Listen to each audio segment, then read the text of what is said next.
So hello guys, यहाँ पे आज हम बात करने वाले हैं कंप्यूटर ऑर्गेनाइजेशन आर्किटेक्चर के बारे में। मैं इस प्लेलिस्ट को ऐसा बनाना चाहता हूँ, अगर आप गेट की एग्जाम के लिए प्रिपरेशन कर रहे हो, ठीक है।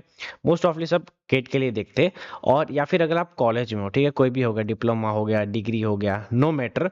इस प्लेलिस्ट को देखोगे, लाइन बाय लाइन अंडरस्टैंड करोगे, और हो सके तो अगर आप नोट्स बना भी लोगे तो मेरे ख्याल से आप आराम से 90 मार्क्स ला दोगे 100 मार्क्स की एग्जाम में। एंड गेट वाले, आपको वीडियो अच्छे से देखना है, क्योंकि अगर आप टॉपिक समझ जाओगे तो then you can solve easily a numerical. Okay, so GATE वाले आप तो देखना ही है।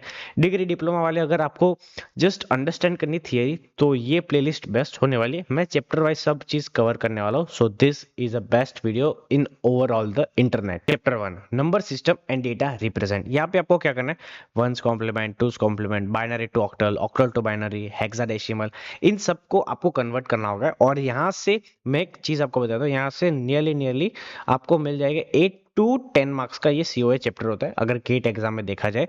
और फिक्स पॉइंट क्या होता है, फ्लोटिंग पॉइंट क्या होता है, उसके बारे में भी हम जानेंगे। नेक्स्ट, ओवरफ्लो क्या होता है, अंडरफ्लो क्या होता है, आप एडिशन सब्सट्रैक्शन रूल कैसे कैसे लगाना होता है, ठीक है, हम इस चैप्टर में जानेंगे।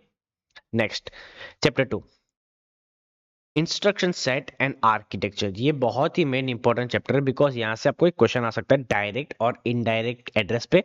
ये रहा, एड्रेस मोड डायरेक्ट हो सकता है, इनडायरेक्ट हो सकता है, बहुत सारे एग्जांपल मोड्स है, हम वो भी सीखेंगे डिटेलिंग में, ठीक है। फिर इंस्ट्रक्शन फॉर्मेट क्या होता है वो भी हम जानेंगे। रिस्क, ये तो आप कर ही लो अगर आप कुछ भी पढ़ रहे हो। रिस्क का डिफरेंस बिटवीन एग्जाम में मोस्ट ऑफली पूछा जाता है, हर पेपर में पूछा जाता है, ठीक है। नेक्स्ट, सीपीयू की साइकिल क्या है, फेच करना, डिकोड करना, एग्जीक्यूट करना, लेकिन इसके आगे भी एक स्टेप है, वो हम पूरी वीडियो में देखेंगे। नेक्स्ट, माइक्रो ऑपरेशन क्या होता है। Very good. चैप्टर नंबर 3, यहाँ पे एएलयू एंड कंप्यूटर ऑर्गेनाइजेशन के बारे में हम जानेंगे। ALU means arithmetic logical unit. इसको डिटेलिंग में समझेंगे, तब आप अच्छे से पेपर लिख पाओगे with the help of theoretic and some also diagram. Then ALU operation क्या होता है, स्टेटस फ्लैग क्या होता है, जीरो होता है, कैरी होता है, साइन होता है, ओवरफ्लो होता क्या है, ये सब चीज हम जानेंगे। हार्ड वायर क्या होता है, most important thing. And was is micro program क्या होता है। नेक्स्ट, इन सब का आर्किटेक्चर भी देखेंगे, बिकॉज आर्किटेक्चर में ही आधा पेपर तो हम इमेज ही ड्रॉ करेंगे, डायग्राम ही ड्रॉ करने वाले हैं फॉर द कॉलेज स्टूडेंट, अगर आप देख रहे हो तो। Next, most important chapter, pipelining. Pipelining में इंस्ट्रक्शन कैसे लिखा जाता है, डेटा हजर्ड्स क्या होता है, पाइपलाइनिंग एक्चुअली में होता क्या है, ये सारी चीजें समझेंगे। मैं छोटा सा एग्जांपल लेता हूँ। GTA 5 आप चला रहे हो, तो वो भी पाइपलाइनिंग की मदद से चल रही है, ठीक है। अगर मैं GTA 5 बोल रहा हूँ ना, तो यार बहुत कुछ तगड़ा सा एग्जांपल मैंने दिया हुआ है, ठीक है। Next, cache memory and organisation. Cache memory and organisation, यहाँ पे क्या होता है, डायरेक्ट मैपिंग कैसे होती है, फुल एसोसिएट क्या होता है, सेट एसोसिएट क्या होता है, इसको डिटेल में हम जानेंगे with the help of cache memory. With the help of cache memory. Cache memory देखा, जैसे मैंने बोला, आ गया। Input output organisation, let's take an example.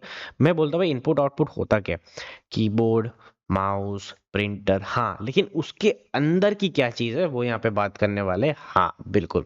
Interrupt क्या होता है, पोलिंग क्या होता है, डीएमए क्या होता है, प्रोग्रामर आईओ क्या होता है, ठीक है। ये सारी चीजें हम जानेंगे। सेकेंडरी स्टोरेज, अब सेकेंडरी स्टोरेज मैं बोलता हूँ एसएसडी ले लो या फिर हार्ड डिस्क ले लो, ऐसा ले लो जो आपके सिस्टम से बाहर जो एडिशनल का है, उसको हम सेकेंडरी स्टोरेज बोलते हैं, मेन मेन मोटा मोटा, ठीक है। तो इसमें क्या आता है, मैग्नेटिक डिस्क क्या होती है, एसएसडी मतलब हार्ड डिस्क के अंदर का जो गेम होता है वो यहाँ पे। सीक टाइम क्या होता है, रोटेशन टाइम क्या होता है, डिस्क शेड्यूलिंग क्या होता है, लेट्स चलो एग्जांपल ही बताया। तो ये आपकी एक हार्ड डिस्क है, ठीक है, ऐसी कुछ हार्ड डिस्क है, और इस हार्ड डिस्क में बहुत सारी स्पेस है, और ये घूमती रहती है, घूमती रहती है, घूमती रहती है, ठीक है। तो ये हो गया रोटेशन टाइम, सीक टाइम, ठीक है, रोटेशन टाइम, सीक टाइम। फिर कितनी एमबी पर सेकंड ये सब स्पीड ले रही है, सब डिटेल में आएगा यार। मैं आपको सीओ में ऐसा बताना चाहता हूँ जो आप अंडरस्टैंड करो, और आप पता लगा भाई, हाँ भाई इजी है, कोई कुछ हार्ड नहीं है, ठीक है। सो ये रहा इंट्रोडक्शन वीडियो। अगर आपको वीडियो अच्छी लगी, लाइक कर दो, चैनल को सब्सक्राइब जरूर कर दो। और हाँ, सेकेंड वीडियो पे जाओ और वहां पे कंटिन्यू करो गेट वाले और कॉलेज वाले एग्जाम, ठीक है। मिलते हैं आपको नेक्स्ट वीडियो में, तब तक के लिए जय हिंद।